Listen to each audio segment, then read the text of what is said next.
பெரும்பாலான விவசாயம் பண்ணுற தப்பு என்னன்னு கேட்டிங்கன்னா, பூவை அறுத்துட்டு 2 அறுப்பை அறுத்துட்டு அப்புறமா என்ன பண்ணுவாங்கன்னா பூ வந்து சைஸ்லன்னு சொல்லுவாங்க. செண்டெல்லோ ரகத்தில் பெரிய பிரச்சனை என்ன கேட்டிங்கன்னா, இது வந்து ரொம்ப அறுவடை ஜாஸ்தி வரும். இப்போ ஒரு ஏக்கர்னா 8லேருந்து 10 டன் சூப்பராக வளர்த்தா 10 டன் பூ வந்து நம்ம அறுக்கலாம்.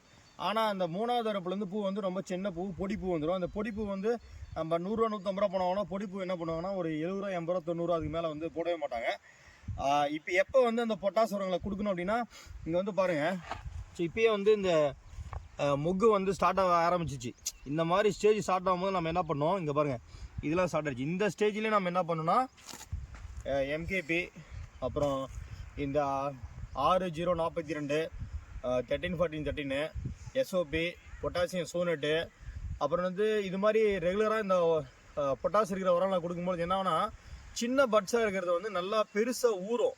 அது பெருசாக ஊறிச்சாலும் நமக்கு என்ன ஆகுன்னு கேட்டிங்கன்னா, போக போக வந்து அந்த பூ வெடிக்கும் போது பெரிய பெரிய பூவே வெடிக்கும். இப்போ ஒரு 8 டன்னு 10 டன்னு பூ அறுக்கணும் அப்படின்னா நமக்கு பூ வந்து ரொம்ப பெருசாக இருந்தால் தான் வந்து பார்த்தீங்கன்னா அந்த 8 to 10 டன்னாக நம்ம ரீச் பண்ண முடியும். நீங்கள் ரொம்ப பூ வந்து ரொம்ப சின்னதாக இருந்துச்சுன்னா அந்த டன்னேஜை நம்ம வந்து அறுவடை பண்ண முடியாது. மெயின் விஷயமே வந்து பார்த்தீங்கன்னா, இந்த பூ சின்னதாக இருந்துச்சுன்னா குவாலிட்டி வந்து பார்த்தீங்கன்னா 20 ரூபா 30 ரூபா ரொம்ப கம்மி பண்ணுவாங்க. அதனால் இந்த பொட்டாஸ் உரங்களை வந்து இந்த ஸ்டேஜ்லேருந்து ரெகுலராக கொடுத்துட்டு வாங்க.